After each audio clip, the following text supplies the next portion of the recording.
Hey everyone!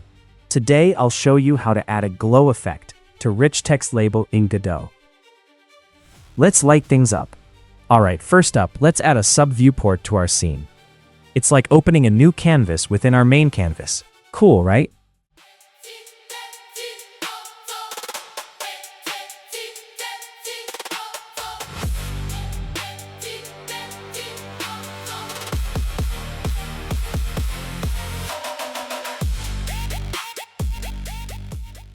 Find that SubViewport, give it a right-click, and then hit Add Child Node. We're building layers here.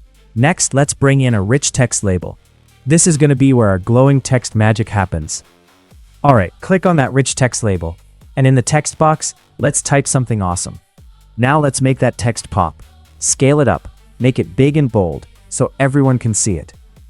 Jump over to the inspector, scroll down, and find the Custom Color section. This is where the magic begins. Time to pick a color. Go for something bright and eye-catching. It's your time to shine. How about a bright blue? Trust me, it's going to look amazing. Yep, bright blue it is.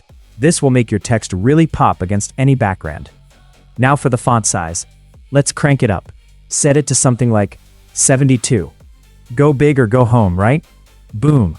There it is. Your text just got a major upgrade. But wait, where's the glow? Don't worry, we're getting to the fun part. We need to add a little something extra to make it glow. Open Project Settings and select Rendering section. Enable HDR2D checkbox.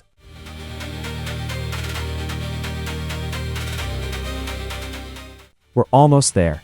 Next, we're adding a WorldEnvironment node. It'll give us control over the lighting. Select the root node, right-click, and choose Add Child Node. It's like building blocks. Type WorldEnvironment. This is our lighting wizard. Click on the environment and watch the options unfold. Turn on the glow option. Let's find the background mode. Switch to canvas mode. This will give us the best results. Now, with that canvas set, let's see the glow in action. Increase the intensity and bloom to your liking. Make it as bright as you want. Watch as your text starts to glow beautifully. Isn't it amazing what you can create? And that's how you add a glow effect. Hope you found it useful. See you in the next video.